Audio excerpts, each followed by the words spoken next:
ओम गम गणपते नमः।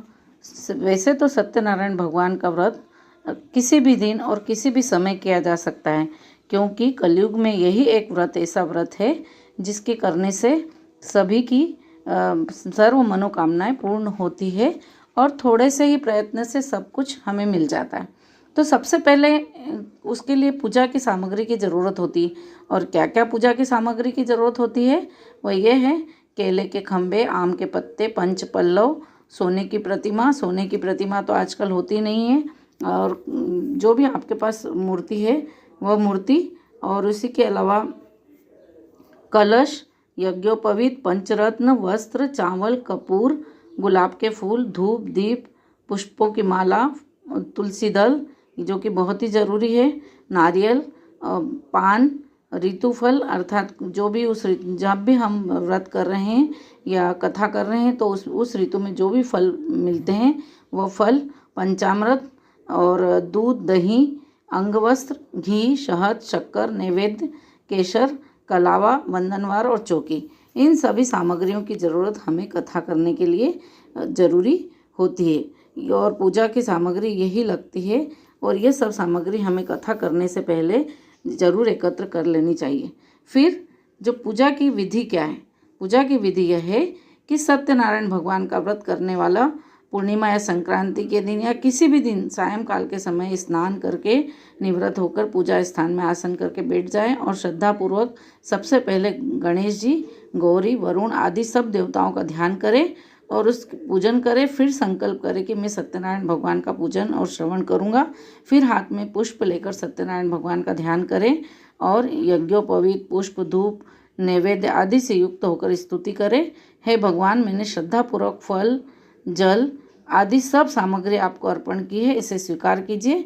आपको मेरा बारंबार नमस्कार है, आपको मेरा बारंबार नमस्कार है। इसी के बाद हम सत्यनारायण व्रत की कथा का आरंभ करेंगे। तो सत्यदेव व्रत की कथा का पहला अध्याय जो है वह हम शुरू करेंगे।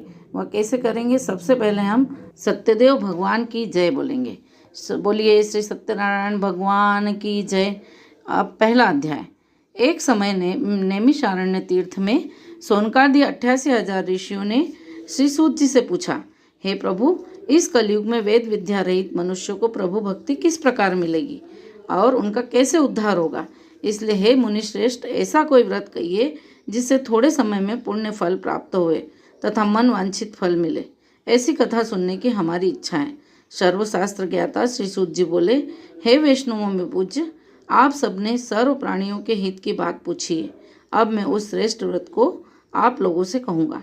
जिस व्रत को नारद जी ने लक्ष्मी नारायण से पूछा था वह क्या है वह मैं अब तुम्हें बताता हूँ। एक समय योगीराज नारद जी दूसरों के हित की इच्छा से अनेक लोकों में घूमते हुए मृत्युलोक में आ पहुँचे और वहाँ पर बहुत सी योनियों में जन्मे हुए प्रायः सभी मनुष्यों को अपने कर्मों के द्वारा अनेक दुखों से पीड़ित देखकर सोचा कि किस यत्न के करने से निश्चय ही इनके दुखों का नाश हो सकेगा। नारद जी ऐसा मन में सोचकर विष्णु लोक को गए, वहाँ श्वेत वर्ण और 4 भुजाओं वाले देवों के ईश नारायण को, जिनके हाथ में शंख, चक्र, गदा और पद्म थे तथा वरमाला पहने हुए थे, देखकर स्तुति करने लगे। हे भगवान, आप अत्यंत शक्ति से संपन्न हैं और मन तथा वाणी भी आपको नहीं पा सकती। आपका आदि मध्य अंत नहीं है। निर्गुण स्वरूप सृष्टि के कारण भूत व भक्तों के दुखों को नष्ट करने वाले हो। आपको मेरा नमस्कार है। नारद जी से इस प्रकार की स्तुति सुनकर भगवान विष्णु बोले: हे मुनिश्रेष्ठ, आपके मन में क्या है? आपका यहाँ किस काम के लिए आगमन हुआ है? निसंकोच कहो।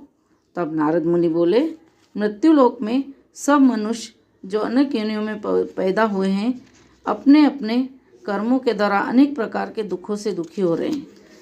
हे नाथ, आप मुझ पर दया रखते हो तो बताइए कि उन मनुष्यों के सब दुख थोड़े से ही प्रयत्न से कैसे दूर हो सकते हैं।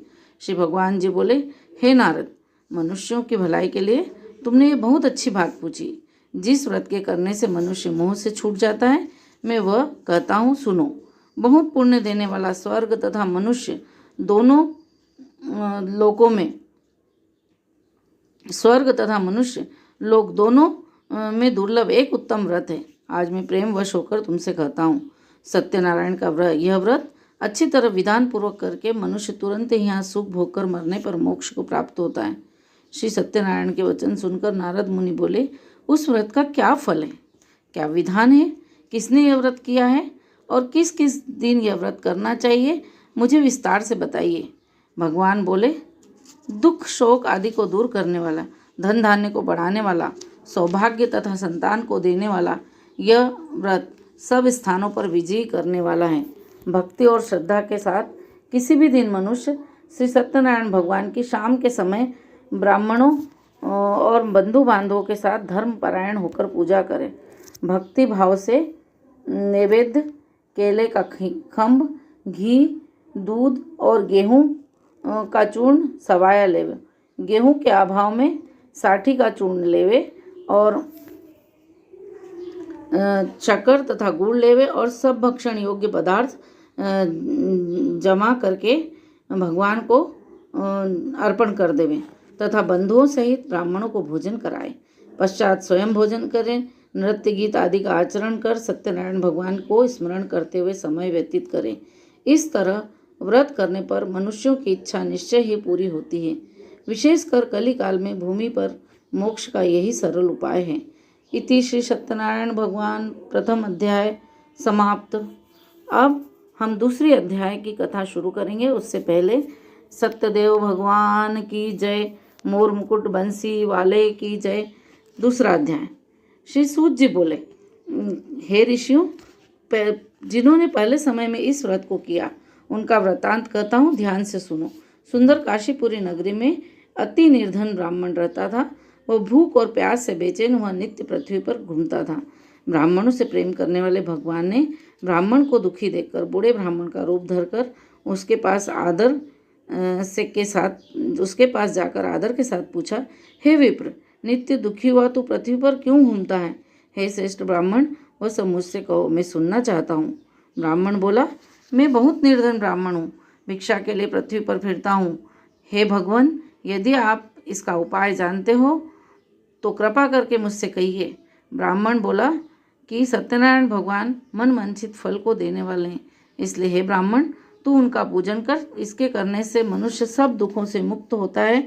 ब्राह्मण को उस व्रत का विधान बतलाकर बूढ़े ब्राह्मण का रूप धारण करने वाले सत्यनारायण भगवान अंतर्ध्यान हो गए।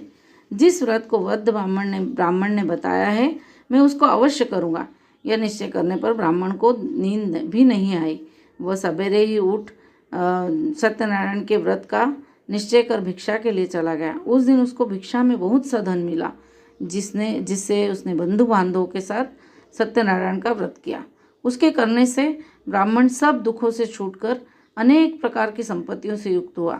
उस समय से वह ब्राह्मण हर मास इस व्रत को करने लगा। सत्यनारायण भगवान का व्रत जो करेगा वह सब पापों से छूटकर मोक्ष को प्राप्त होगा। आगे जो पृथ्वी पर सत्यनारायण का व्रत करेगा वह मनुष्य सब दुखों से छूट जाएगा। इस तरह नारद जी ने सत्यनारायण का कहा हुआ यह व्रत मैंने तुमसे कहा। हे विप्र, और अब आगे मैं क्या कहूँ?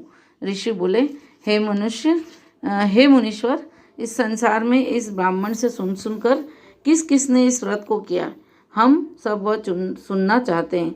इसके लिए हमारे मन में श्रद्धा है। सूत जी बोले, हे मुनियों, जिसने इस व्रत को किया है मैं वह सब सुनो। एक समय वह ब्राह्मण धन और ऐश्वर्य के अनुसार बंधु बांधवों के साथ व्रत करने को तैयार हुआ। उसी समय एक लकड़ी का बेचने वाला बूढ़ा आदमी वहाँ आया। बाहर लकड़ियों को रखकर ब्राह्मण के मकान में गया और प्यास से अति दुखी लकड़हारा उनको व्रत करते हुए देखकर ब्राह्मण को नमस्कार करके बोला कि यह आप क्या कर रहे हैं और इसके करने से क्या फल मिलता है, कृपा करके मुझसे कहो। ब्राह्मण बोला, सब मनोकामनाओं को पूर्ण करने वाला सत्यनारायण भगवान का यह व्रत है। आपकी इन्हीं की कृपा से मेरे यहाँ धन धान्य की वृद्धि हुई है। ब्राह्मण से व्रत के बारे में जानकर लकड़हारा बहुत प्रसन्न हुआ, मन ही मन बहुत खुश हुआ। चरणामत ले और प्रसाद खाने के बाद वह अपने घर को गया। लकड़हारे के मन में इस प्रकार का संकल्प किया कि आज ग्राम में लकड़ी के बेचने से जो धन मिलेगा इसी से सत्यदेव भगवान का उत्तम व्रत करूँगा। और यह मन में विचार कर लकड़हारा लकड़ियाँ अपने सिर पर रखकर जिस नगर में धनवान लोग रहते थे वह ऐसे सुंदर नगर में गया। वहाँ पर उन लकड़ियों का दाम उसे हमेशा के दिनों के से चौगुना मिला, अर्थात जितना धन उसको मिलता था उससे भी 4 गुना लकड़ी के पैसे उसको मिले। तब वह बूढ़ा लकड़हारा दाम ले और अति प्रसन्न मन ही मन खुश होकर और पक्के केले और घी, शक्कर, दूध, दही, गेहूं का चूर्ण लेकर सत्यनारायण भगवान की व्रत के कुल सामग्रियों को लेकर अपने घर गया। फिर अपने बंधु बांधवों को बुलाकर विधि के साथ भगवान जी का पूजन और व्रत किया। इस व्रत के प्रभाव से बूढ़ा लकड़हारा धन धान्य आदि से युक्त हुआ और संसार के समस्त सुख भोगकर वैकुंठ को चला गया। सत्यदेव भगवान की, मोर मुकुट बंसी वाले की जय। अब तीसरे अध्याय में श्री सूत जी बोले, हे श्रेष्ठ मुनियों, अब आगे की कथा कहता हूँ, सुनो। पहले समय में उल्कामुक नाम का एक बुद्धिमान राजा था। वह सत्यवक्ता और जितेंद्रिय था, पर प्रतिदिन देवस्थानों में जाता और गरीबों को धन देकर उनके कष्ट दूर करता था। उनकी पत्नी कमल के समान मुख वाली और सती साध्वी थी। भद्रशिला नदी के तट पर उन दोनों ने सत्यदेव भगवान का व्रत किया। उस समय वहाँ एक साधु वैश्य आया। उसके पास व्यापार के लिए बहुत सा धन था। वह नाव को किनारे पर ठहराकर राजा के पास आया और राजा को व्रत करते हुए देखकर विनय के साथ पूछने लगा, हे राजन, भक्ति युक्त चित्त से आप क्या कर रहे हैं? मेरी सुनने की इच्छा है, सो यह मुझे बताइए। राजा बोला, हे साधु, अपने बंधुओं के साथ पुत्रादि की प्राप्ति के लिए यह महाशक्तिवान सत्यनारायण भगवान का व्रत व पूजन किया जा रहा है। राजा के वचन सुनकर साधु आदर के साथ बोला, हे राजन, मुझसे इसका सब विधान कहो, क्योंकि मैं भी आपके कथनानुसार इस व्रत को करूँगा। मेरे भी कोई संतान नहीं है, इसके करने से निश्चय ही होगी। राजा से सब विधान सुनकर व्यापार से निवृत्त होकर वह आनंद के साथ घर गया। साधु ने अपनी स्त्री को संतान के देने वाले उस व्रत का समाचार सुनाया और कहा कि जब मेरे संतान होगी तब मैं इस व्रत को करूँगा। साधु ने ऐसे वचन अपनी स्त्री लीलावती से कहे। एक दिन उसकी स्त्री लीलावती पति के साथ आनंदित हो सांसारिक धर्मों में प्रवृत्त होकर सत्यदेव भगवान की कृपा से गर्भवती हुई और फिर उसे 10वें महीने एक सुंदर कन्या का जन्म उसके यहाँ हुआ। दिनों दिन वह इस तरह बढ़ने लगी जैसे कि शुक्ल पक्ष का चंद्रमा बढ़ता है। कन्या का नाम कलावती रखा गया और एक दिन लीलावती ने मीठे शब्दों में, लीलावती अर्थात उसकी वैश्य की पत्नी, मीठे शब्दों में अपने पति से कहा, आपने जो संकल्प किया है भगवान का व्रत करूँगा, अब आप उसे करिए। साधु बोला, हे प्रिय, अब इसके विवाह पर करूँगा। इस प्रकार आश्वासन दे वह नगर को गया। कलावती पितृगृह में वृद्धि को प्राप्त हुई। साधु ने जब नगर में सखियों के साथ अपनी पुत्री को कलावती को देखा तो तुरंत ही दूध बुलाकर कहा कि पुत्री के वास्ते कोई सुयोग्य वर देखकर लाओ। साधु की आज्ञा पाकर दूत कंचन नगर पहुँचे और वहाँ बड़ी खोज और देखभाल कर सुयोग्य वणिक पुत्र को ले आए। उस सुयोग्य लड़के को देखकर साधु ने अपने बंधु बांधवों सहित प्रसन्नचित अपनी पुत्री का विवाह उसके साथ कर दिया। लेकिन दुर्भाग्य से वह उस समय भी व्रत को करना भूल गया। तब तो भगवान क्रोधित हो गए और श्राप दिया, तुम्हें दारुण दुख प्राप्त होगा। अपने कार्य में कुशल साधु बनिया जामाता सहित समुद्र के समीप स्थित रत्नपुर नगर में आया।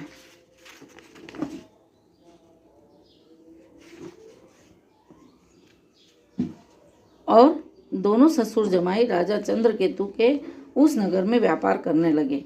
एक रोज भगवान सत्यनारायण की माया से प्रेरित होकर चोर राजा का धन चुराकर भागा जा रहा था। पीछे से दूतों को आता देखकर चोर ने घबराकर भागते हुए राजा के धन को वहीं चुपचाप रख दिया जहां वो ससुर जमाई ठहरे हुए थे। जब दूतों ने साधु वैश्य के पास राजा के धन को रखा देखा तो दोनों को बांधकर ले गए और प्रसन्नता से दौड़ते हुए राजा के समीप जाकर बोले, हम यह 2 चोर पकड़कर लाए हैं, देखकर आज्ञा दें। तब राजा की आज्ञा से उनको कठिन कारावास में डाल दिया गया और उनका धन जो छीन लिया था उनका धन छीन लिया।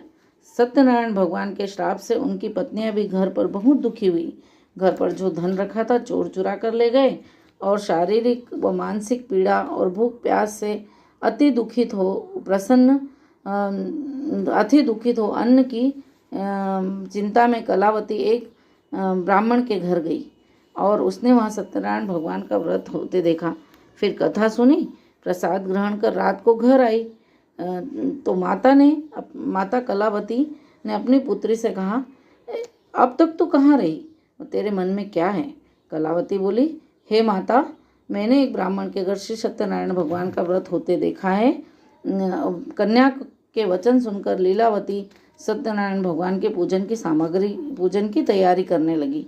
लीलावती ने अपने परिवार और बंधुओं सहित श्री सत्यनारायण भगवान का पूजन किया और वर मांगा कि मेरे पति और दामाद शीघ्र ही घर आवे। साथ ही प्रार्थना की कि हम सबका अपराध क्षमा करो। श्री सत्यनारायण भगवान उस व्रत से संतुष्ट हो गए और राजा चंद्रकेतु को स्वप्न में दर्शन दिए और कहा, हे राजन, उन दोनों वणिक पुत्रों को प्रातः ही छोड़ दो और उनका जो धन तुमने ग्रहण किया है वह उन्हें दे दो, नहीं तो मैं तुम्हारा धन, राज्य, पुत्र आदि सब नष्ट कर दूंगा।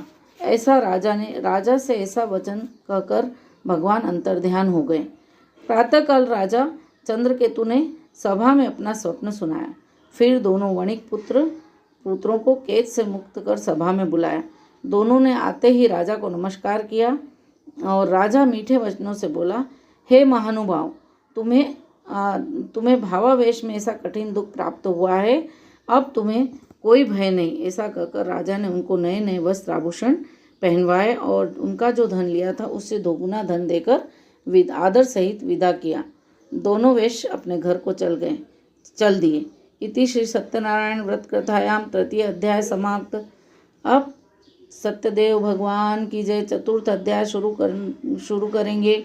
और सत्यदेव भगवान की जय। मोर मुकुट बंसी वाले की जय। सूत जी बोले, वैश्य ने मंगलाचार करके यात्रा आरंभ की और अपने नगर को चला। उनके थोड़ी दूर निकलने पर दंडी वेशधारी सत्यनारायण ने उनसे पूछा, हे साधु, तेरी नाव में क्या है? अभिमानी वणिक हंसता हुआ बोला, दंडी, आप क्यों पूछते हैं? क्या धन लेने की इच्छा है? मेरी नाव में तो केवल बेल पत्ते भरे हुए हैं। वैश्य का कठोर वचन सुनकर भगवान ने कहा, तुम्हारा वचन सत्य हो। दंडी ऐसा कहकर वहाँ से चले गए और कुछ दूर जाकर समुद्र के किनारे जाकर बैठ गए। दंडी के जाने पर वैश्य ने नित्य क्रिया करने के बाद नाव को ऊंची उठी देखकर अचंभा किया तथा नाव में बेल पत्ते आदि देखकर मूर्छित होकर जमीन पर गिर पड़ा। अब फिर मूर्छा खुलने पर अत्यंत शोक प्रकट करने लगा। तब उनका दामाद बोला, आप चिंता न करें, यह दंडी का श्राप है, अतः हमें उनकी शरण में चलना चाहिए, तभी हमारी मनोकामना पूर्ण होगी। दामाद के वचन सुनकर वह दंडी के पास पहुंचा और अत्यंत भक्ति भाव से नमस्कार करके बोला, मैंने जो आपसे असत्य वचन कहे थे उनको क्षमा करो। ऐसा कहकर महान शोकातुर हो रोने लगा। और तब दंडी भगवान बोले, हे वणिक पुत्र, मेरी आज्ञा से बार बार तुझे दुख प्राप्त हुआ है, तू मेरी पूजा से विमुख हुआ है। साधु बोला, हे भगवान, आपकी माया से मोहित ब्रह्मा आदि भी आपके गुण रूप को नहीं जानते, फिर मैं अज्ञानी कैसे जान सकता हूँ? आप प्रसन्न होइए और सामर्थ्य के अनुसार मैं आपकी पूजा करूँगा। मेरी रक्षा करो। पहले के समान नौका में धन भर दो। उसके भक्ति युक्त वचन सुनकर भगवान प्रसन्न हो गए और उसको इच्छा अनुसार व्रत देकर अंतर्ध्यान हो गए। तब उन्होंने नाव को आकर देखा तो नाव धन से परिपूर्ण थी। अब फिर वह सत्यनारायण भगवान का पूजन कर साथियों के साथ अपने नगर को चला। जब वह अपने नगर के निकट पहुंचा तब दूत को घर भेजा और दूत ने साधु के घर जाकर उसकी स्त्री को नमस्कार करके कहा, साधु अपने दामाद सहित इस नगर के समीप आ गए हैं। ऐसा सुनकर साधु की स्त्री ने हर्ष के साथ सत्यदेव का पूजन कर पुत्री से कहा, मैं अपने पति के दर्शन को जाती हूँ, तू कार्य पूर्ण कर शीघ्र आ जाना। माता के ऐसे वचन सुनकर कलावती प्रसाद छोड़कर पति के पास गई और प्रसाद की अवज्ञा के कारण सत्यदेव ने रुष्ट होकर उसके पति को नाव सहित पानी में डुबो दिया। कलावती ने अपने पति को न देखकर रोती हुई जमीन पर गिर गई। इस तरह नौका को डूबा हुआ तथा कन्या को रोती हुई देखकर साधु दुखित हो गया और बोला, हे प्रभु, मुझसे या मेरे परिवार से जो भूल हुई हो उसे क्षमा करो। उसके 3 वचन सुनकर सत्यदेव भगवान प्रसन्न हुए और आकाशवाणी हुई, हे साधु, तेरी कन्या मेरे प्रसाद को छोड़कर आई है, इसलिए इसका पति अदृश्य हुआ है। यदि वह प्रसाद खाकर लौटे तो उसका पति अवश्य मिलेगा। ऐसी आकाशवाणी सुनकर कलावती ने घर पहुंचकर प्रसाद खाया और फिर उसने आकर पति के दर्शन किए। फिर साधु ने बंधु बांधव सहित सत्यदेव भगवान का पूजन विधि पूर्वक पूजन किया और उस दिन से वह हर पूर्णिमा सत्यदेव भगवान का पूजन करने लगा और इस लोक में सुख भोग कर अंत में स्वर्ग लोक को गया। इति श्री सत्यदेव भगवान चतुर्थ अध्याय कथा समाप्त। सत्यदेव भगवान की जय। 5वां अध्याय। मोर मुकुट बंसी वाले की जय। श्री सूत जी बोले, हे ऋषियों, और मैं अब और आगे की कथा कहता हूँ, सुनो। प्रजापालन में लीन तुंगध्वज नाम का एक राजा था। उसने भी भगवान का प्रसाद त्याग कर बहुत दुख पाया। एक समय वन में जाकर वह वन्य पशुओं को मारकर बड़ के पेड़ के नीचे आया। वहाँ उसने ग्वालों को भक्ति भाव से बांधों सहित सत्यनारायण भगवान का पूजन करते देखा। लेकिन राजा तो राजा ठहरा, वह अभिमानवश वहाँ नहीं गया और न ही उसने नमस्कार किया। तब ग्वालों ने भगवान का प्रसाद उसके सामने रखा तो वह प्रसाद त्याग कर अपनी सुंदर नगरी को चला गया। जब वह अपनी नगरी को गया तो वहाँ उसने अपना सब कुछ नष्ट पाया, तो वह जान गया कि यह सब भगवान ने ही किया है। तब वह विश्वास कर ग्वालों के समीप गया और विधि पूर्वक पूजन करके प्रसाद खाया तो सत्यदेव की कृपा से पहले जैसा फिर से हो गया। फिर दीर्घ काल तक सुख भोग कर मरने पर स्वर्गलोक को गया। जो मनुष्य इस परम दुर्लभ व्रत को करेगा, भगवान की कृपा से उसे धन धान्य की प्राप्ति होगी। निर्धन धनी बंधी बंधन से मुक्त हो जाएगा और भय से मुक्त हो जाएगा और निर्भय हो जाएगा। संतानहीनों को संतान की प्राप्ति होगी और सब मनोरथ पूर्ण होकर अंत में वैकुंठ धाम को जाएगा। जिन्होंने इस व्रत को किया उनके दूसरे जन्म की कथा मैं कहता हूँ, वो फिर सुनिए। वृद्ध सतानंद ब्राह्मण ने सुदामा का जन्म लेकर मोक्ष को प्राप्त किया और उल्कामुख नाम का राजा दशरथ होकर वैकुंठ को प्राप्त हुआ। साधु नाम के वैश्य ने मोरध्वज बनकर अपने पुत्र को आर्य से चीरकर मोक्ष को प्राप्त किया। महाराजा तुंगध्वज ने स्वयंभू होकर भगवान में भक्ति युक्त हो कर्म कर। श्री कृष्ण गोविंद हरे मुरारी, है नाथ नारायण वासुदेवा। श्री कृष्ण गोविंद हरे मुरारी।